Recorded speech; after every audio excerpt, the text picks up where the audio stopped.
Someone says, what sectors do you see emerging as a result of this pandemic? For example, there could be an increase in the commercial real estate as companies downsize and encourage as many people to work from home.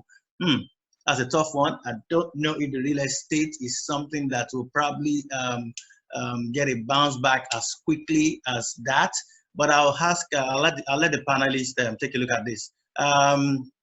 Mr. Ugodre, can you please let us have your response to this? So, what's the specific question?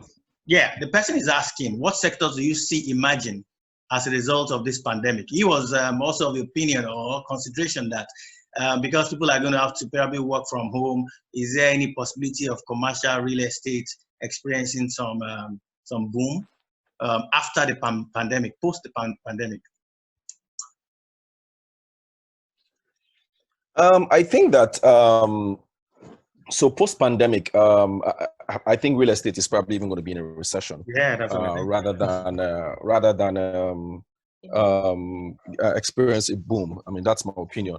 For sectors that I see that would probably experience maybe a minor or a light boom, I see the health sector.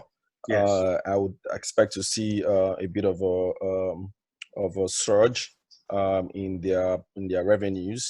Not just so the health sector, and then those in the value chain of the health sector. So from pharmacies to hospitals to labs, I think that, and they would experience a bit of a boom because people would be a lot more health conscious. I see a sector as well. I see a slight boom as well for those in the IT, that's the internet service providers. I think that they would experience a bit of a boom this period because a lot of people are going to be relying a lot more on the internet to do a lot of work. So you expect to see a surge in their revenue.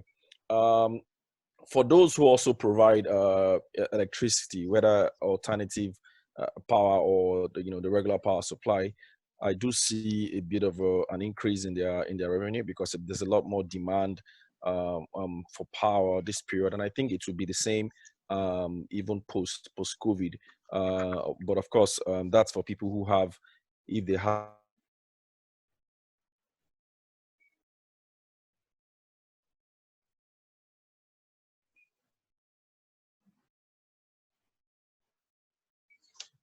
as well.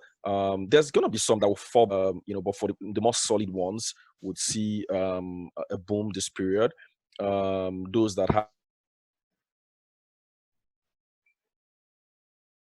have very good distribution network will rely a lot more on them.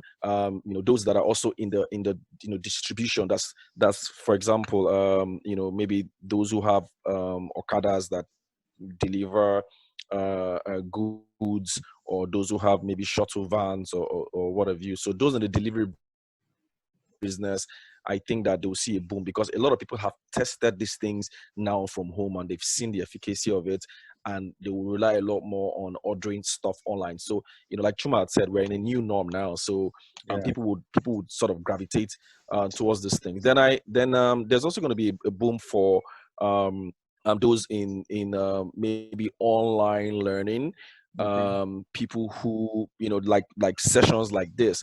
I think you're going to see very, very few people organize events now in halls, right? Because you can on this session have 80 people or 100 people, and you still pass the same message that you want to pass. So those people who do a lot of e-learning or seminars, I think that if they are able to capitalize on this, if this is how they make a living, I think that this would be very, very beneficial to them. All right, that's just a few. Thank you, Mr. Ugodre. There's a question that's related to what you just answered in the chat room, and that's from Mr. Demoiwa, Tusen Demoiwa. He's asking about the agricultural sector. I know that the agricultural sector and the food processing sector is one sector that we should also see some boom after this pandemic. but he's talking about the infrastructural deficit, especially Nigeria's power supply situation. And he's trying to find out what should the players in this space be doing. I know you also play in the power sector, so probably you'll be able to give some insight as regards the agricultural space. What should the players in that industry be looking at, considering the infrastructure deficit and then the margin and then the huge opportunities that are there? You're very much correct. I think that that's also another sector that would experience a resurgence, if I can use that word. There's a huge demand for food right now, and with the supply shortages that we're seeing and the border closures that are in place, not just within Nigeria but across Africa, more than ever, self-sufficiency would be the game.